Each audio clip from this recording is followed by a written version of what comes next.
There you go. All right, everybody. We have Sigurd, half Sigurd on the screen. This was what was it? 2013, 14. The last time we were together in Iguama, and since then we spoke a little on Facebook from time to time, and then just today, your picture on the screen all messed up. And I was thinking, what's going on with you? Yeah. So I will let you explain what happened in your face. Well, it's not a very heroic story. It's I was basically just drunk and tried to do the same kind of stuff that I used to be able to do when I was 10 years younger. Yeah. So it's fine. It's fine. Let's leave it that. Version was, let's leave it that way. Yeah. Okay. Yeah. To everybody, can you please introduce yourself to the people who's listening and watching? Sure. Okay. Yeah. Well, my name is Sigurd. I'm 37 years old. I'm from Denmark. I live in Copenhagen. I'm a medical doctor. Training to be a psychiatrist. Oh, good. And I've had the pleasure of doing Aikido for many years. And I remember that you were all the time with a book on your hands, reading and reading, trying also to patch yourself, with some different pills from injuries that we got on the Oniwama. I remember that back flick that you did. That's true. Yeah. And you take the collarbone out, and it's like second day, third day on Oniwama of a month of staying. I lost my collarbone. I remember that. But it was actually good for you because you started throwing shuriken with the left hand, and you went really good at it. Yeah, and I had to practice with my left hand. Yeah, that's true. Yeah. Well, and it's still giving me a lot of pain. It does. Wow. Yeah. Well, this is one of the things that I'll ask to everybody. So when is it that you start doing Aikido, and who was your teacher? Can you tell us about a little story on your life, what happened with you and Aikido wise? I began when I was, I think, 19. I just basically wanted to start doing martial arts. I always liked fighting. So I just, it was very by chance that it ended up being an Aikido class that I walked into. And then it was Jan Steffensen from Denmark that it was his dojo. And I remember it was Fleming, one of my senpais who still do Aikido a lot, who was teaching the class, and I had a great experience. And I think one of the things that sort of gave me a hint as to Aikido was that I walked up to him after class and asked for him to convince me that Aikido would be superior or something that I could use if I wanted to fight. And then he was looking at me and told me, okay, try and come and attack me. And as I think I raised my hand trying to imitate a punch, and he would just say like boom up in my face just as I was raising my hand, and then he turned around and walked away into the showers, and he didn't talk to me. So he was just sort of ignoring the whole idea of going to Aikido for the idea of fighting to begin with. And I don't know, it was something about the way he did it that convinced you, that made me stick around. Yeah. Yeah. So that was my first time in Aikido. Wow. And so you've been always in the same kind of schools? You started an Aikigai, or you just then you jumped to Iwama Ryu? Yeah, I started in I did judo in my younger years, but when I started, it was at that time. It was Iwama Ryu Aikido, but Jan was one of the members of an older federation that was before Sensei started Iwama Shinshin Aikido. So Jan was at that point. He was not really part of the other Danes that was like Keith and Torben and Ethan. So he was sort of his own. He always used to be his own. He's always walked his own path in Aikido. But he always knew when he had met Sensei in Iwama that if Sensei would start his own, he would follow him. He was very dedicated and still is to Sensei. So he followed as the only Dane. He followed Sensei when he started the Iwama Shinshin group. And from then on, we all just followed Jan, who followed Sensei. So I never really went to other styles of Aikido. In the first few years, I did some seminars with Ethan and Ulf, but it was very little, basically. And since then, it was always just Iwama Shinshin. Yeah. Oh, nice. And when was the first time you flew to Japan? I mean, was at what age? And you went to Tokyo, or you directly went to Iwama? I went in maybe 2004, 5. And that was a wonderful experience. That was I went there for 2 months and had my Shodan grade by Sensei, and had a hard time. Please. First time is always hard, and and especially if you're coming with a lot of, at that time, like all these ideas that you're very good and that you have a big self confidence. So can you elaborate a little more? It was very good. Give us this is the juicy part. I mean, tell us about. I mean, you arrive there, you think you know, and then there are many funny stories. Yeah, we do have also together many fun stories, but those ones I know. I want to know the ones I don't know. Yeah. I mean, there was one funny story, but I think I told you that. But that was when Sensei just, at that time, I was very fortunate that Kasper Jensen, that I think he was living there. I think maybe you know, he was there, so he was tutoring me a lot. He was very helpful. And Sensei was not as impressed by my weapons as I was myself. and to begin with, he was just laughing at them, and I could just, Sensei would just look at Kasper, and then he would like direct him to come help me with his head, and I could see the face on Kasper was every time like, oh, not again. But Kasper was so friendly. He basically carried me through all the dames that Sensei gave me, helping me a lot. I was doing a lot of practicing with him. He was, and still is, amazing inspiration in Aikido. But so I was pretty fortunate that Kasper would always come to my rescue and help me. And I think one funny story was that Sensei was so tired of my name not being able to pronounce it.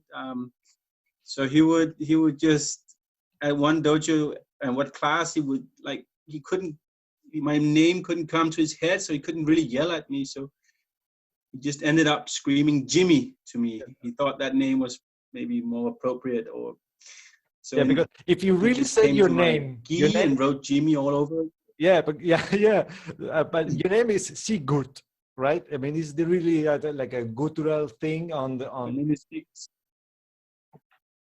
Yeah, so kind of impossible for the Japanese to say. Yeah, my name is Sigurd. Sigurd.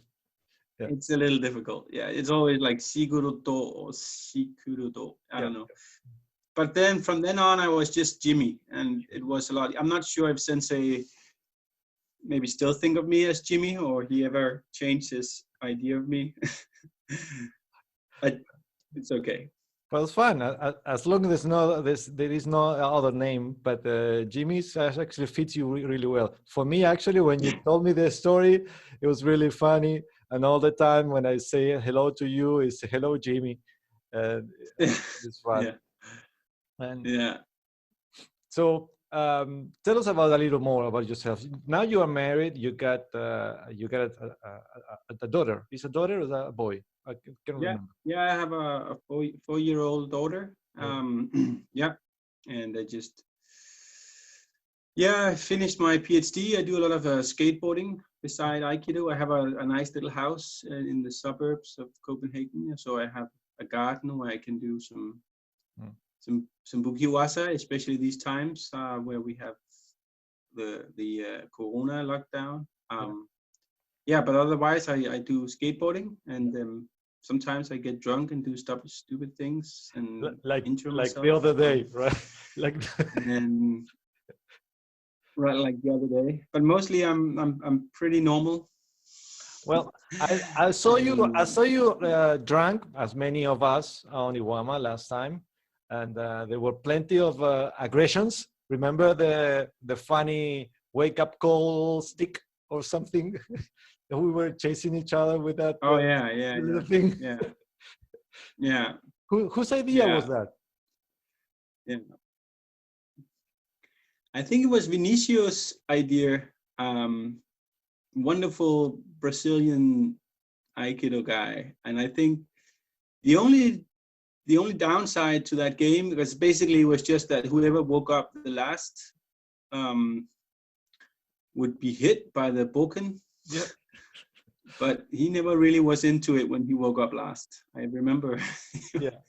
But, So but I think I think I mean, to explain to everybody, it wasn't actually a real. It was a boken, but it was all covered with the special foam that we have on the beans on the Shin Dojo yeah, to avoid the yeah, head to be heated. yeah. So we use that protection, right? I think I yeah, yeah, exactly. And I think the idea, I think it began. We were just, I think we're really puzzled by the fact that despite we being relatively young and full of energy, Tristao San will always wake up for us. So no matter what we did. So we're trying to put ourselves to the test that if we had um, this stick that we would be afraid of, perhaps we would try to wake up before him. Um, of course, it didn't happen. He would still be up Yeah. and ready before us. But He's Shihan in yeah, every single item. He's always the best. I remember a yeah, funny story. he's amazing. The first trip that we met, actually, it was basically the end of winter. It was really cold, and remember that funny. I actually had the video uploaded. I might show it now. I don't know, but we were having trouble with the stove, the wooden stove. It was, for some reason, it was spilling all the smoke Oh yeah, inside the Shin Dojo, not outside. And I remember with all the uchideshi were stripping apart that thing from the bottom to all the way out. And we were taking this clog of a dark thing, and we took it apart many times. And it was funny because we were freezing to death pretty much. We couldn't breathe inside. We had to open the windows, and we were freezing to death. We cannot turn on the thing because it was too smoky. The window was open, but we were cold. We couldn't turn on the fuels heaters because they spent too much. yeah, yeah. And I had this. Let me show you because I have it here. Hold on, maybe I can show it. How can I share this thing? You go. Hold on, share. Um I might not see. It doesn't show too much, but the idea is just for the people to see. Hold on, what's going on at that time. Um, if it goes to play, hold on. And I have the video. Well, it's not working now. Come on, there you go. And it was funny. We were really cold inside. Let's play. What happened now? What we having? Yeah, that is you. The sound is not good. That's me before I had.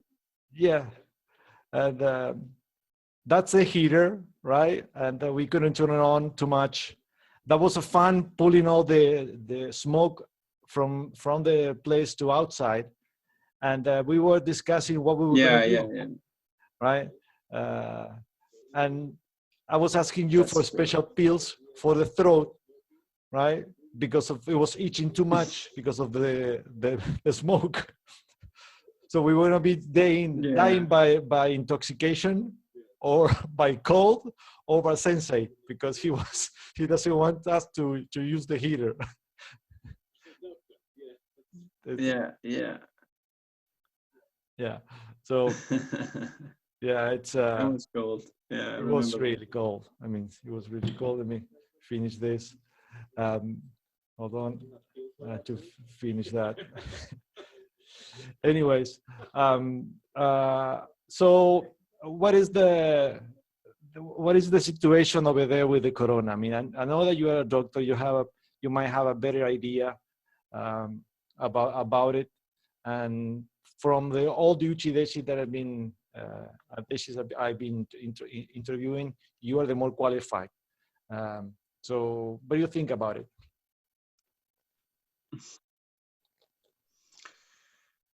I don't know what I think of it.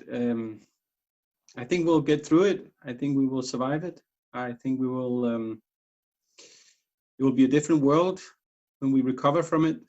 I know I've learned a lot, and I think it will take a long time before everyone is safe and everything goes back to something that reminds us of before. Yeah.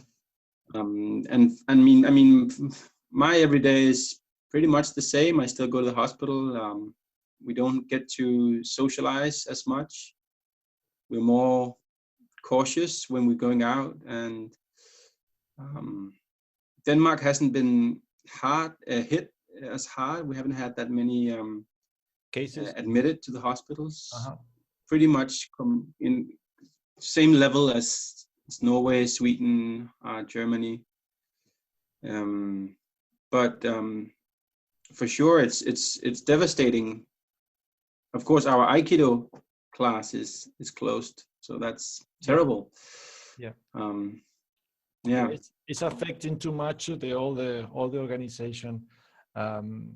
Now I have some requests from Kurila Sensei might send some money to Sensei because I said that already that Sensei has the only way of living is Aikido, and as far as there's no Uchideshi going to Iwama or maybe no seminars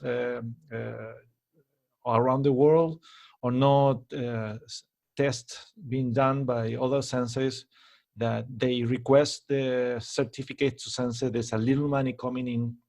When that old machinery stops, when the machine stops, he doesn't receive any money. So he has to base it living on whatever he produced. That he produced a lot, by the way. But money-wise is complicated for everybody. Of course, yeah, that's a good idea. It must be a hard time for him, and his son's family, yeah. So, if there's any funny stories that you want to share besides the one that we already spoke, but you might have some juicy thing. No, I don't know. I think for me, it's that old saying that what happens in Iwama sort of stays in Iwama. But I think I'm not really good at telling stories anyway, so I think people should go there and make their own stories. And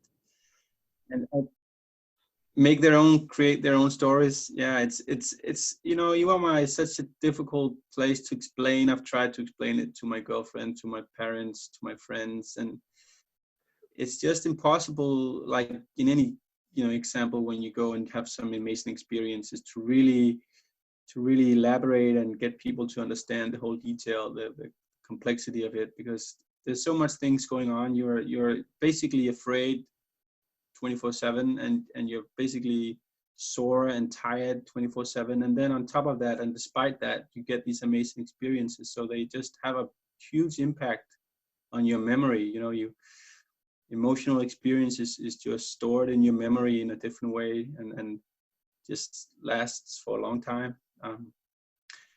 But you know, yeah, you should go there and have them yourself. So the first time you went there, you stayed two months. You get to be a Heruchideshi probably, and I've never been Head of Shideshi. I've never really, been. wow. We've been very lucky that very, very nice people came and did the job for me, or was already there and was staying for a long time. So, I've been. Oh, well, I was expecting to have No, some. you did. I know you did for a long time. Yeah. I did many crappy things on the show, and I also broke a full cup of water on top of the whole thing. Uh, and then I start running around trying to find out that cup, that replacement cup. And I went all the way to Atago Mountain, all the way up to the monks, in between keikos. Yeah. I mean, because I broke it in the morning, and for some reason, Yeah.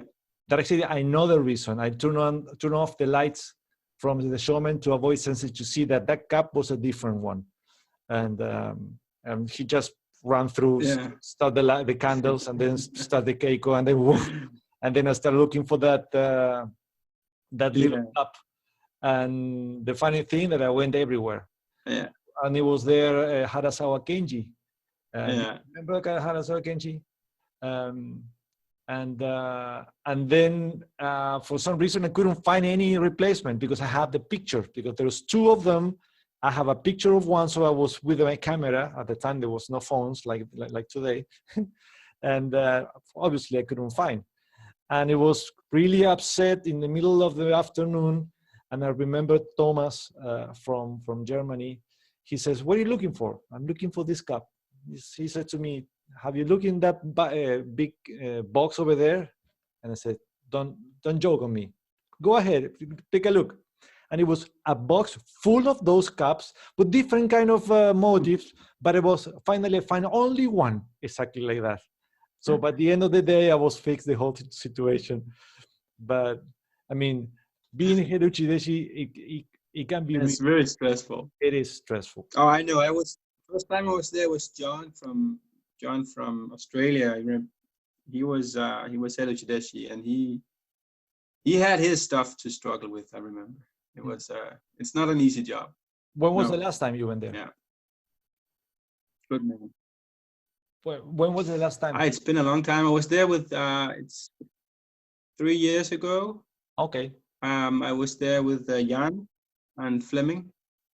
Jan, the Jan I know. Jan Stephenson, my sensei. Ah, no, not the other Jan. Okay. No, he's my sensei. Ah, okay. Yeah.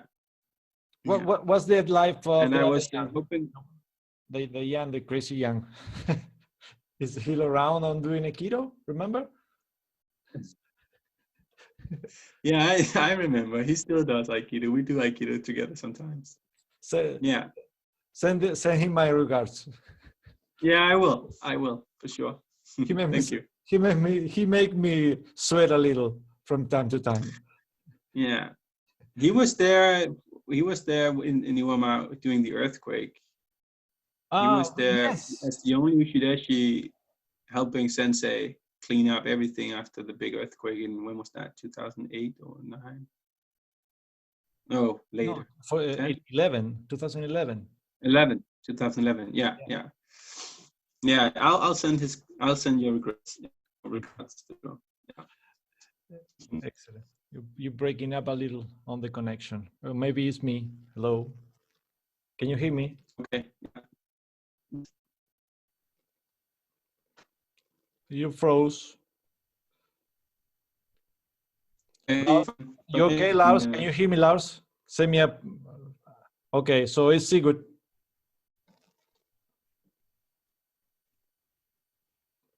This is the first time it's happening, so really sorry for this. You break it. No, I cannot hear you too much. Maybe you can stop sending video. We continue just talking if you want to.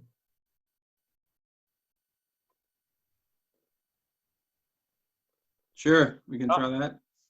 Yeah, well, yeah. Is that better? I think I can hear you at least. Yes, good. Okay. Yeah. So, so when Great. you went there, we met on the 2012 and then 2014, and then you went back again by 2017, if I'm not mistaken. There's any experience? Yeah, that's probably good. Yeah. So Any what? No, I was asking maybe if you're gonna if you want to say to some people about being in Iwama, what to expect and what's the right mental mood they need to have to enjoy Iwama. I think the mental mood.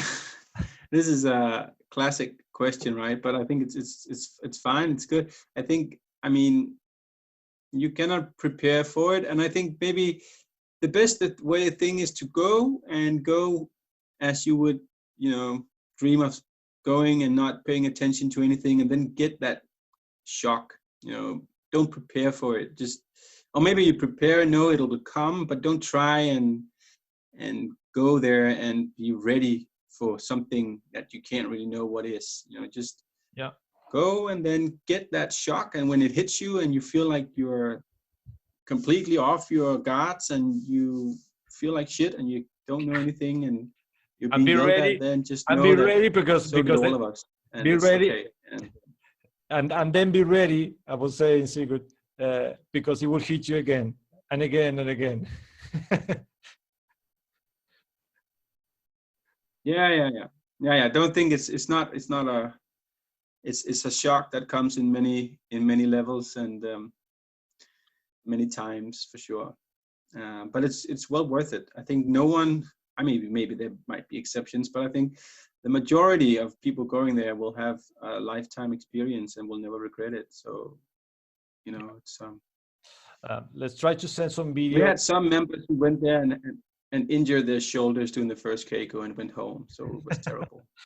Let's try to push the video a little more to say goodbye. But yeah, there you go. So okay, yeah, let's do that. I was going to ask you, what is the best, the place that you like the most within Iwama? Might be the dojo, might be the Shin Dojo, Kasumi. We talked about that with Stefano-san yesterday. Do you have that special spot? I think I've always preferred. I think I preferred the most is the breakfasts in the kitchen. Yeah. I think going home from the woods and coming home in a nice warm sun, going back and then going in and having your toasts is just, and your cup of coffee is just the sweet spot for me. And that I miss a lot. Yeah, that atmosphere and that knowing that you have 3 hours where you potentially could get some sleep, and it's a really nice. When you don't have to do the dishes, or you don't have to do the cleaning, the cloth washing, the drying, or when you're not sober, no. Yeah.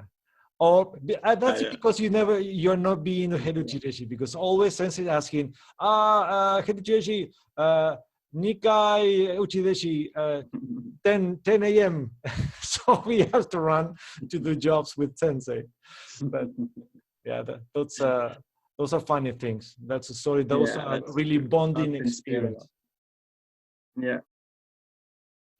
So I cannot remember who says that also, that in the morning after Keiko, that is actually the moment of the day, the way that the sun hits everything, because when we come back from the dojo, the sun is on our back, so everything is lighted. you can see the mountain. Yeah, for sure. And it's getting warm. I Yeah. mean, depending on what season you're there, but it's getting warmer at least than when you walk to the dojo. Yeah. Okay, Jimmy. Thank you again. I will leave you alone. Get rest, recover for those injuries that you have, and thank you for the. Thank you. Again for the. Thank you for interview. staying up at night time. Ah, please. Okay, then. Take care. Thank you so much. It's I nice will to see upload you. soon the video care. on YouTube. Okay, thank you. Okay. Be careful. All right. I hope you see you again soon. Okay. Bye bye. Take care. You too. Take care. Bye bye. Yeah, you too. Bye. Yeah, for sure. Matane. Matane.